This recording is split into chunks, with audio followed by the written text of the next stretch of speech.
আমরা এই সংসদকে গান বাজনার সংসদ হিসাবে দেখতে চাই না, একটা দায়িত্বশীল সংসদ হিসাবে দেখতে চাই।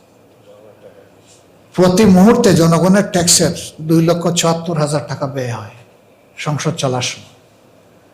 কারো যদি ওই রকম কিছু করার খেয়াল থাকে, একটা ওপেন এয়ার স্টেজ সরকার করে দেব, ওখানে গিয়ে করুক, সংসদের ভিতরে না, নিজের টাকায় করুক।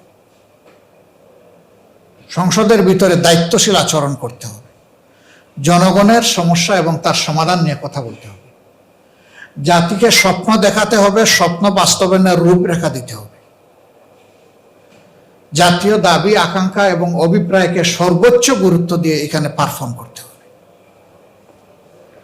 যখন আমাদের সংসদ সেই রকম হবে, লিলি আল্ট্রাসফট সিরাম জেল, যা গভীর থেকে স্কিনে দেয় 3 গুণ সিরাম হাইড্রেশন। সিরাম জেল হাইড্রেশনে ব্রাইট থাকো সব সিজনে। মিউচুয়াল রেসপেক্টের ভিত্তিতে, কাদা ছুড়াছুড়ি এবং চরিত্র হনন বাদ দিয়ে, তখন এই সংসদ হবে জনগণের সংসদ সত্যিকার অর্থে। আমরা ওটাই চাচ্ছি। অনেকে আমাদেরকে বলেন যে ভাই আপনারা গরম করেন না কেন? আমি বললেন যে এখন আমরা 54 বছরের তাপটা একটু কমাতে যাচ্ছি। ওই তাপে তো বাংলাদেশ পুরো ছাই হয়ে গেছে, জনগণের ভাগ্য উদাও হয়ে গেছে, জনগণের ভোটের অধিকার গুম হয়ে গেছে। এখন এই সব অধিকার ফিরিয়ে আনার জন্য ঠান্ডা মাথায় এখন কাজ করার সময়। আমরা দায়িত্বহীন কোনো আচরণ করতে চাই না, আমরা দায়িত্বশীল আচরণ করতে চাই। যারা এই কথাগুলো বলেন, কেউ হয়তো দরদের জায়গা থেকে বলেন, আর কেউ বোধহয় আমাদের স্কিন একটু টেস্ট করে দেখতে চান। কিছু কিছু টিকা ইনজেকশন আছে, দেওয়ার আগে স্কিন টেস্ট করতে হয়। ওনারা সম্ভবত আমাদেরকে ইনজেকশন পুশ করতে চান। কেউ যদি সৎ পরামর্শ দেন, শতবার কবুল করব এবং কৃতজ্ঞ থাকব।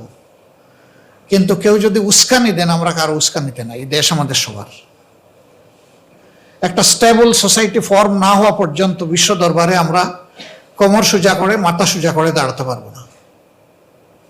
এই স্টেবল সোসাইটি একা সরকারি দল করতে পারবে না। যদি তারা এটা ধারণা করেন, ভুল করবেন। এখানে অবশ্যই বিরোধী দলকে আস্থায় নিয়ে একসাথে কাজ করতে হবে। লিলি আল্ট্রাসফট সিরাম জেল, যা গভীর থেকে স্কিনে দেয় 3 গুণ সিরাম হাইড্রেশন। সিরাম জেল হাইড্রেশনে ব্রাইট থাকো সব সিজনে।